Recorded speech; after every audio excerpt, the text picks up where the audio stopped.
guys, and welcome to the Family Fudge. Today I'm sharing a highly requested recipe.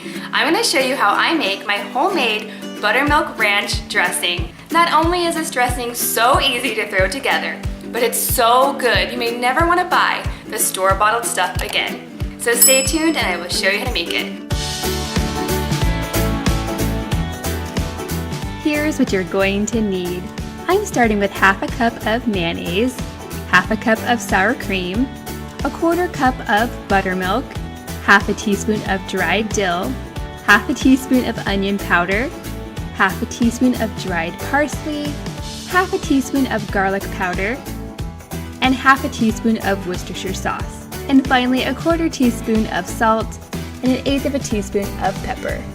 This recipe is really easy and it's very good, but I do have a secret ingredient that I like to add sometimes, so I'll go ahead and show you that at the very end. In a medium-sized bowl, I'm going to add the mayo, the sour cream, and the buttermilk. Now, even if you don't think you like buttermilk, I would still recommend you give this a try because it's very good in this dressing.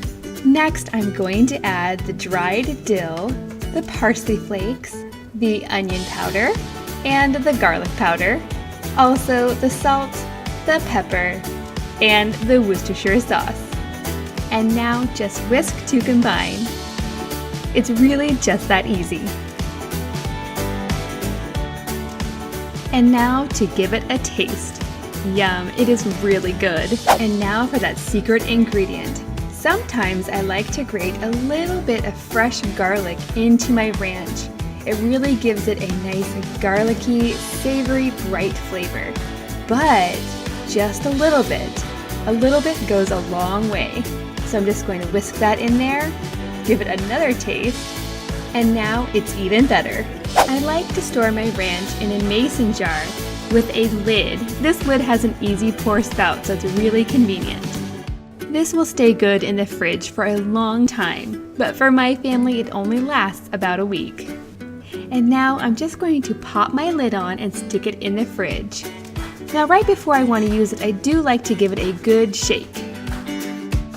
And if it gets too thick in the fridge, you can always add a little bit more milk to thin it out.